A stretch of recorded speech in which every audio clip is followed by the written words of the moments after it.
Hello and welcome to another episode of Against the Turn. I am ICF admin Ame. I'm joined by my fellow admin Vibhash. Hello. We are very lucky to have with us YouTube cricketing personality Rob Moody. You may have come across a lot of his videos on YouTube about a lot of cricketing nostalgia. Stuff from the 80s, 90s, and even the noughties. More than anything, welcome, Rob. How's it going? Yeah, welcome, guys. Good morning, good evening, good afternoon. It's going pretty good. Glad to be here. Talk some cricket. You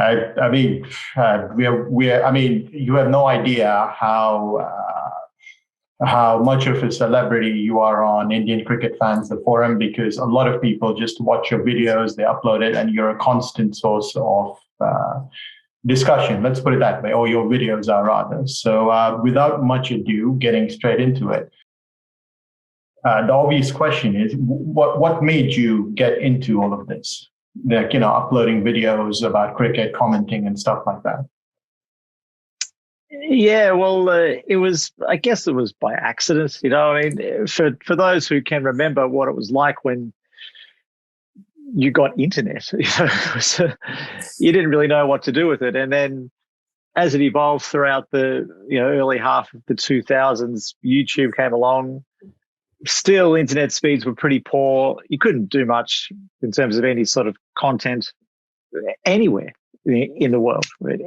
Every country had pretty poor speeds, but local people here in Australia and some online knew that I'd been recording cricket since the early 80s, and every now and again people would ask me if I had a certain match, and I said, yeah, I've got it, but I can't upload 4 gig to YouTube because it would take a month. But eventually I did upload a few small clips just for some friends and just domestic Aussie stuff. So it wasn't meant to be seen by anyone except for the intended viewers. But it just spiraled out of control pretty quickly. And I didn't even realize actually that other people had uploaded cricket to YouTube because I never even watched it. The only things I'd watched on YouTube up to that point was videos with my 2-year-old son watching rubbish trucks empty rubbish all around the world. Completely bizarre things. I never thought to actually type in cricket, but then I realized that people had been doing it as well. And I thought, okay, there's a bit of a community here of people who had uploaded mostly things that were fairly recent, and mostly young people. But yeah, people started making heaps of requests from all countries. And so initially I struggled just with the speed of the internet was so poor, and has been poor here in Australia forever, but it's not so bad now. But that's just recently. So yeah, that's how it sort of started. Yeah, so one of the side effects of your videos which have been uploaded on the YouTube, so one of the side effects is that whenever you upload any video which is perceived as anti-Indian title, so in that case, at times you get some abuses. So how do you handle that? How do you react to those? Well, for anyone that's played club cricket here in Australia, the any abuse I get online is nothing like what you get on the field here in Australia. It's just words on the internet, but you know what? Everyone gets offended by everything these days. So, the one thing you learn is that you cannot please everyone, but some people mistake, just general sarcastic nature of things to be something else, but that's just their problem. I think I think I've been around for long enough now and uploaded that many videos that people know that I don't set out to instill hate in anyone or anything, but it's still funny though, because every day I'll get a message from someone from England saying, "Why are you so anti-English?" I get a message from some Aussie saying, "Why are you so anti-Aussie? You hate Australia." And I'll get one from South Africa. "Why do you always hate colours?" So yeah, people take it differently. It's pretty funny. We know that you are basically trolling in some way, but I think not everyone realizes that. Oh, I hope so. But it's not hard. I mean, there's times where I've done nothing, and someone said, "I'm reporting this video for clickbait," and I'm like, the video is just nothing. Like Viv Richards hits 80 versus England, and I'm like, how on earth is that clickbait? So yeah, I scratch my head then and think, okay, sure, I'm reporting your thumbnail. It just shows Viv Richards standing there, a shot from the video. I'm thinking, okay, can't win. It's pretty funny. I mean, building on that, you've uploaded so many wonderful videos. Is there any particular video you feel especially attached to, or is there any video which has a funny story behind it, or anything like that? Is there one thing that sticks out the video? Well, there's a few pretty bizarre ones that I would never ever thought of uploading. Because people came to me with some random story, like the crazy story of Andrew Flintoff, how he said he took too much Viagra the night before and then couldn't bat the next day in a test match. And he got run out where he couldn't run. And I thought, how on earth am I going to find that? I found it. And the footage on itself doesn't show a whole lot, but it's the only time he got run out in that, within that time he was talking about. But that's just hilarious. And there's one where, one of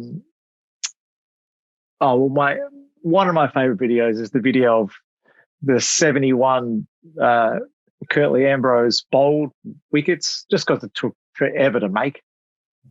And there's heaps of stump crashing Yorkers and awesome stuff in there. That was a good one. And just in general, the videos of great bowlers dismissing great batsmen compilations, McGrath Lara, McGrath Tendulkar, Warne, Atherton, ones like that, which just show, and you can see the career evolution between the batsman and the bowler go through a whole decade. You can see the techniques change between the bowler and the batsman, and how they're both trying to figure out how they're going to win that particular battle. Things like that, which for me, I watch back now and I still see little bits and pieces, that both bowler and batsman have changed based on previous encounters, and yeah, that's cool to watch because, yeah, you see things differently every time. I mean, that's fascinating. I mean, have any cricketers, past or present, or even, nowadays we place a lot of emphasis on analytics. Has anybody approached you saying we would like to use your video, or your video has been really helpful in helping our planning, or anything like that?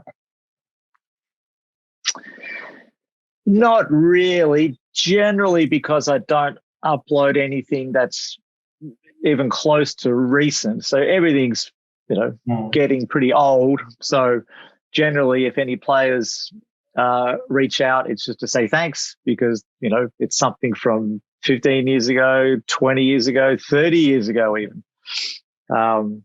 David Gower was on some video podcast saying that he spent a whole night watching videos of himself on my channel, which I thought was pretty funny.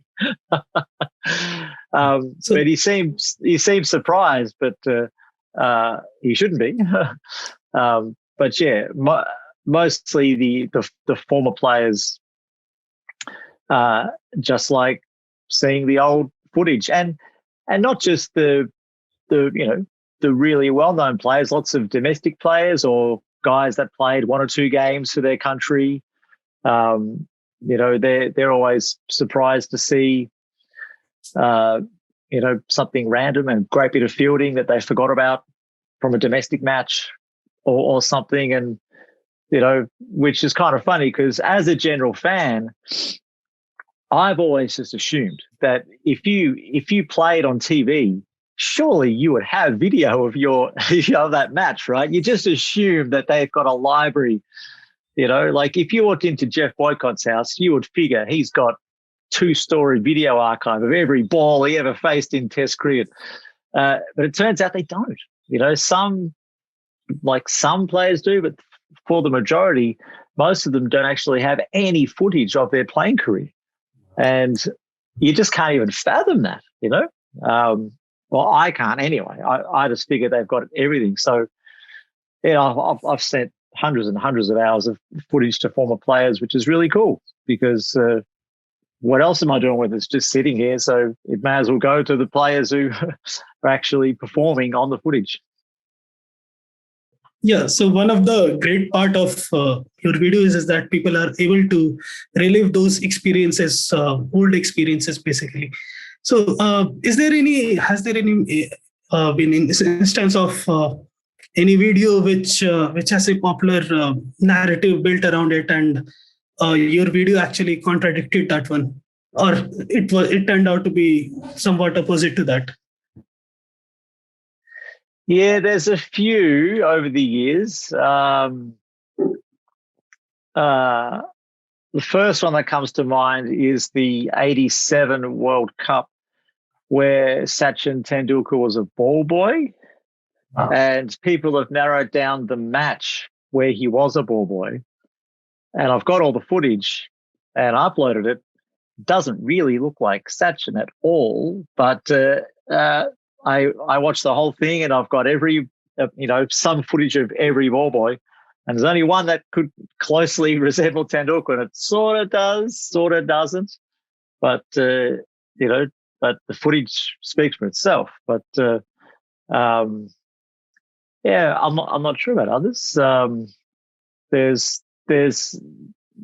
always get plenty of requests that people ask for a certain incident, but they remembered it completely wrongly, which happens almost every day, especially hazy memories from 20, 30 years ago. But most of the major cricket famous moments or incidents are fairly well documented. So, it's the footage generally corresponds pretty closely with, the reports or people's memories. I think now is maybe I have to ask a bit of a prickly subject. What are your views on copyright? Because from what I understand, it is a bit of an issue with a lot of cricketing boards, because I think cricket has become commercialized to the point where people are very overzealous about the content they have. So, I mean, what are your views on it? Yeah, so it's from my point of view, it's pretty straightforward. From the fans' point of view first, they just want the footage that is being taken down to be made available in some way by the cricket boards. And everyone knows that certain cricket boards are better than others. Cricket Australia isn't too bad. At least they put up daily highlights of matches onto their YouTube channel and everything. West Indies Cricket Board is not too bad. They're putting up a lot of stuff over the last 2 or 3 years. Conversely, the Indian Cricket Board is clearly one of the worst ones at providing content. They're sitting on a goldmine of stuff. Even the last few days is the anniversary of the 2001 test against Australia, and I can't show anything. I'm not allowed to, and I've got the whole thing ball by ball, and I'm just sitting on it, especially when you can understand it if, say, the New Zealand Cricket Board, obviously they've got footage, but, they're not the richest board, they don't stand to make much or get any return for their effort. But, BCCI, come on. I mean, they've got the means and the money to do whatever the hell they want with that footage. That's what the fans want. If they instead of penalising guys who uploaded from 20, 30 years ago and then just, quash it completely, at least make it available for the fans who remember it and those who didn't see it because they were too young or weren't born yet. From my point of view, I'm not, a little kid. I understand that the footage is not owned by me, so I have no complaints there that things get taken down. You just want set boundaries so you know what is safe and what's not safe. And that's where it changes almost every month. And you don't know until something gets taken down and then you rethink it again, And so that's frustrating, especially when, something from 1992 gets taken down and I'm told directly that I cannot upload 1992 footage. And I think 1992, are you serious? Like, it's such a long time ago. I mean, I was 13, just off videotapes, all the footage. So surely it cannot be worth that much. But yeah, it's frustrating. Most of the YouTubers get frustrated when their channel gets shut down. Most of them just upload things that are recent. I've been trying for a long time to keep mine active, and 11 years is a long time. But still try to play within the rules that have been set. But it's very frustrating when footage gets taken down and then still isn't made available by the copyright holder. So have you tried to, I know the BCCI is a very hard nut to crack. We've had experiences of that ourselves, but have you tried to reach out to somebody like a BCCI? Because the reason I mentioned this is, it is a gold mine, and 4G and 5G services, a lot of Indians are logging onto the internet for the first time. It would absolutely be the perfect time for, especially when Test cricket is struggling, that 2001 series. Is it just been a wall of silence from the BCCI, or when you reached out to them? Yeah, it has. Yeah. Other cricket boards have been very happy to discuss, including the ICC themselves, which is really great. But, it's impossible with India. I went to India twice, and once I did have some contacts to follow up, and but nothing happened. It's almost impossible online, so I figured if I went there, but it was just too hard. As you can probably figure out, it's almost impossible. It's such a massive organization, and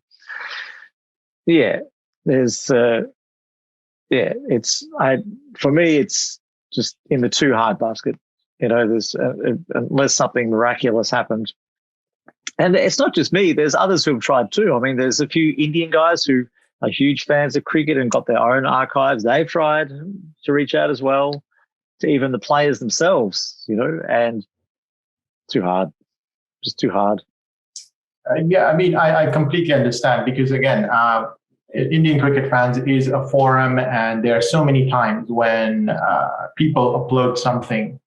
Half the time we have to be very paranoid about, how is the BCCI going to react? We've tried to reach out to them as well, but it's just been a complete stone wall. So, I can completely sympathize, because there will be a lot of young kids in villages, for example, who will experience the internet for the first time. And unless the BCCI actually make this stuff, as you say, 1992, there should be a statute of limitations of, when even patents, they do expire as well, right? So I'm completely sympathetic to your plight, and I hope you don't feel discouraged beyond the point to discontinue this wonderful thing that you're doing.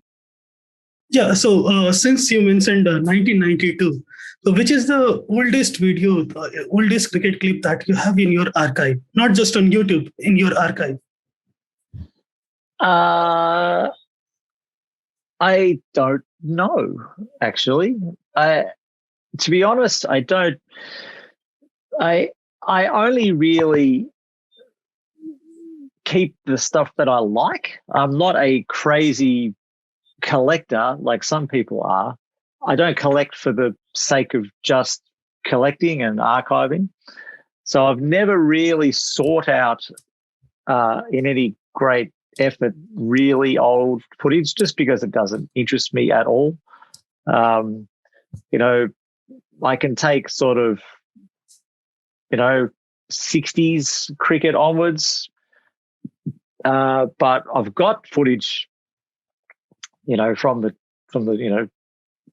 probably from the 1910s or 20s. Wow. But it's nothing rare. There's in the course of my lifetime, there's been plenty of cricket videos released commercially that have been available in India and Australia. There's a great video called The Golden Greats of Indian Cricket, which shows plenty of stuff going way back, to India's first test and everything back then.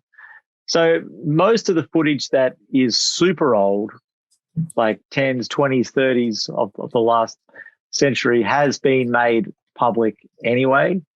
It starts to get a bit more interesting when you get to the footage, say the mid-70s in England and Australia, where people were able to record it themselves.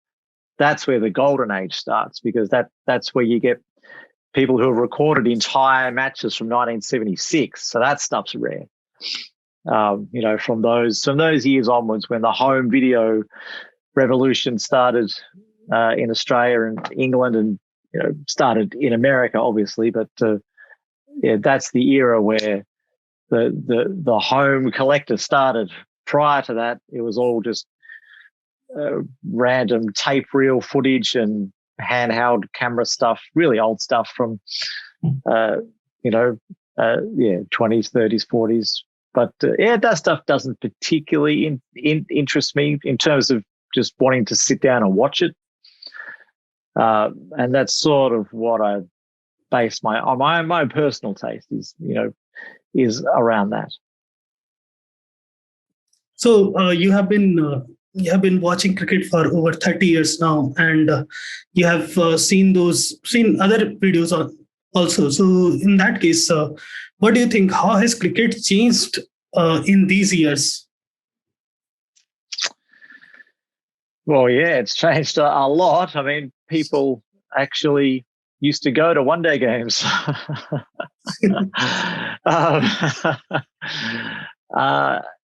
Obviously it's changed heaps. I mean, I saw my first match probably early 1982. So it was huge back then. Back then, one-day cricket was, I guess, like T20 cricket was maybe 10 years ago.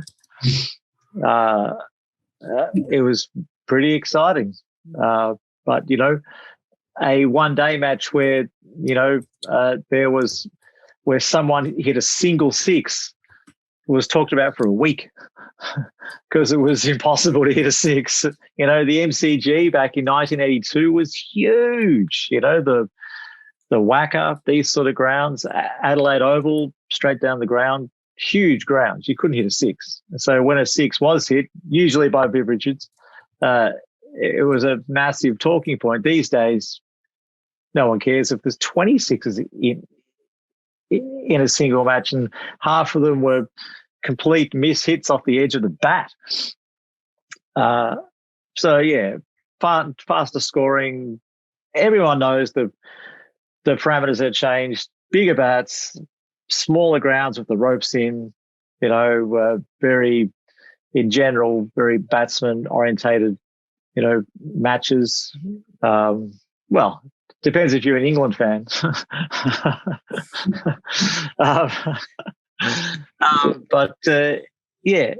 And just the biggest thing for me as a viewer is the presentation on TV of the cricket has changed a lot. Because I saw my first match on Australian TV, all I've ever seen is really great, clean, excellent broadcasts.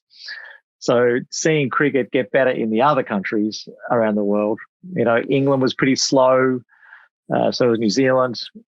But seeing now any footage anywhere looks amazing.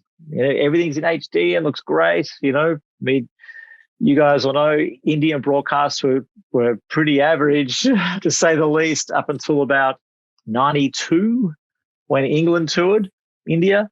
West Indies was pretty average in the 80s. So was Pakistan, Sri Lanka. So it's good to see that the production quality is now, equal across all the countries. So it's that's good. All right. Okay. Do you have any comments on the recently concluded India versus England series? I don't know. I thought it was good. I'm Australian, so Poms need to suck it up. Where we love the whinging Pom here in Australia, we can't wait for them to come next summer. They're not getting any flat pitches like we gave India last summer. Everything's going to have cracks all down the middle, on the sides, going sideways. Yeah, I thought it was good. I mean, it was a bowlers series. Obviously, there was not a whole lot of big scores, but it was pretty sure, from my point of view, played out exactly as I thought it would. Didn't expect England to win the first test. But India are pretty awesome at coming back from 1-0 these days.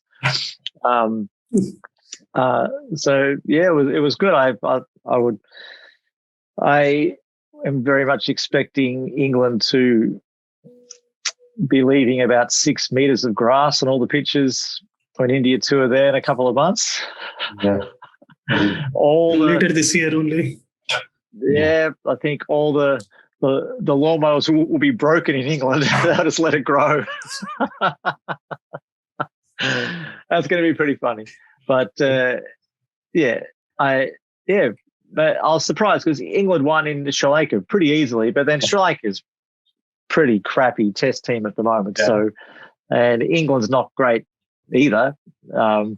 So it was a battle of two average teams in Sri Lanka. But I gave England no chance in India. So I was pleased that they lost 3-1 in the end.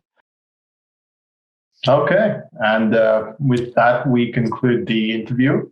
Thank you very much, Rob, for your honest answers. It's been absolutely fantastic to have you here. If you're interested in watching some nostalgic cricket videos, please do check out the link to Rob's YouTube channel posted within the post of this particular podcast. And with that, we end. Namaste to all of you watching. Goodbye.